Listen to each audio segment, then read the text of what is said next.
মানিকগঞ্জে বাউল সাধকদের উপর হামলার বিচার ও বাউল আবুল সরকারের মুক্তির দাবিতে মশাল মিছিল কিন্তু হচ্ছে এই মুহূর্তে ঢাকা বিশ্ববিদ্যালয় এলাকায়, তেমনটি কিন্তু আমরা দেখতে পাচ্ছি। এবং এই মশাল মিছিলটি শাহবাগে শুরু হয়ে এই মুহূর্তে টিএসসির দিকে এগিয়ে যাচ্ছে, তেমনটি কিন্তু আমরা দেখতে পাচ্ছি। মশাল নিয়ে তারা বিভিন্ন প্রতিবাদী স্লোগান কিন্তু দিচ্ছেন, তেমনটি কিন্তু আমরা দেখতে পাচ্ছি। মূলত বাউল সাধক যারা রয়েছেন তাদের উপর হামলার প্রতিবাদে এই মিছিল, তেমনটি কিন্তু আমরা দেখতে পাচ্ছি। এবং আপনাদেরকে দেখাচ্ছিলাম যে এই যে বাউল সাধকদের যে বিচারের দাবিতে যে মিছিল, সে মিছিলে আমরা দেখতে পাচ্ছি ব্যানারে সংস্কৃতি উপদেষ্টাকে বন্দুক হাতে দেখা যাচ্ছে, একটি একতারাকে তিনি গুলি করছেন, এমন কিন্তু প্রতিবাদী বিভিন্ন বিষয় তারা ফুটে তুলেছেন, তেমনটি কিন্তু আমরা দেখতে পাচ্ছি। এবং আজকে টিএসসির পায়রা চত্বর এলাকায় কিন্তু বাউল সন্ধ্যা অনুষ্ঠিত হচ্ছে। বাউলদের উপর হামলা এবং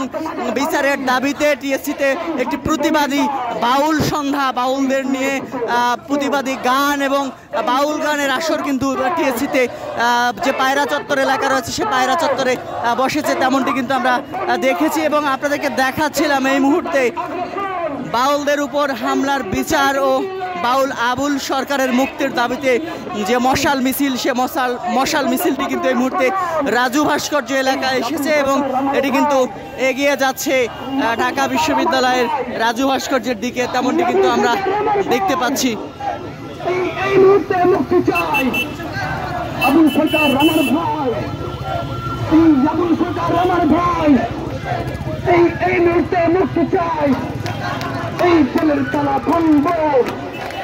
এই আবুল ভাইকে আনবো, এই মহারাজকে আনবো, এই জলের তলা ভাঙবো, এই মহারাজকে আনবো,